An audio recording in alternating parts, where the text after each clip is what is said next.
Robert Spencer here for Jihad Watch, a program of the David Horowitz Freedom Center, and for the Center for Security Policy.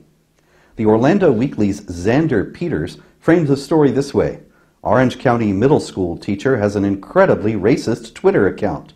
According to Peters, this teacher retweeted an anti-Muslim post by what he called Identify Europa, that is, Identity Europa, a white supremacist group that aims to create a white ethno-state.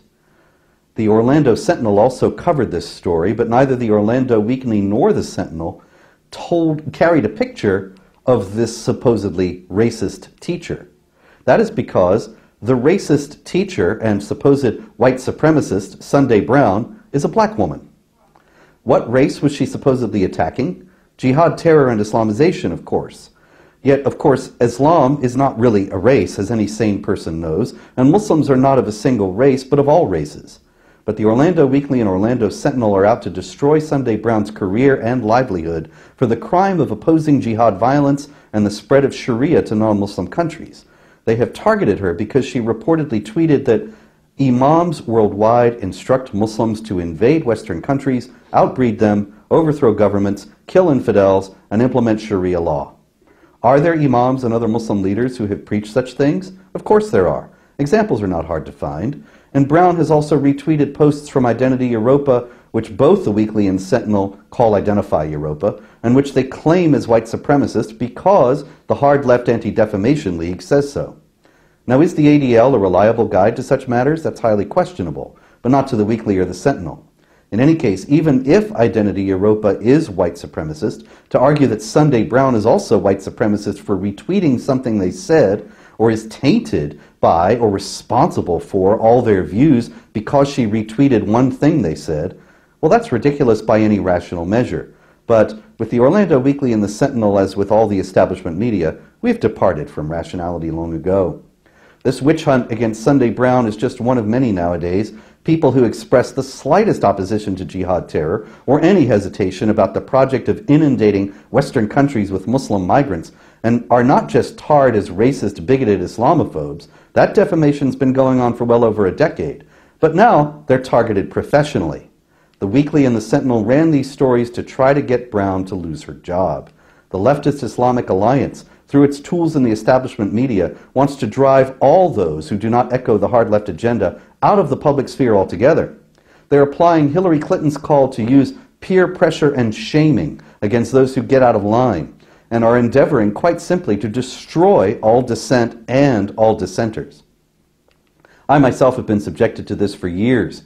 The cowardly establishment right has long been intimidated into avoiding me and all others who speak about how jihadis use the texts and teachings of Islam to justify violence.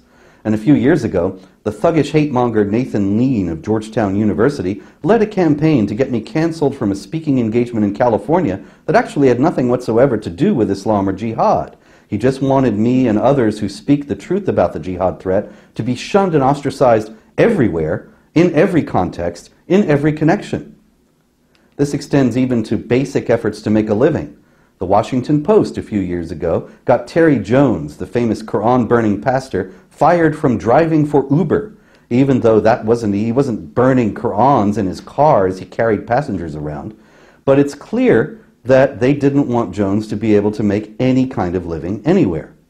It's also clear that if I quit this work today and got a job selling real estate or driving a truck, the likes of Nathan Lean and the Washington Post and other leftist totalitarians would publicize the fact and get me fired. And that's not just me. After all these years, I'm used to this and expect it. Sunday Brown, however, is a different story. She's not a professional activist or writer. She's a school teacher, a private citizen.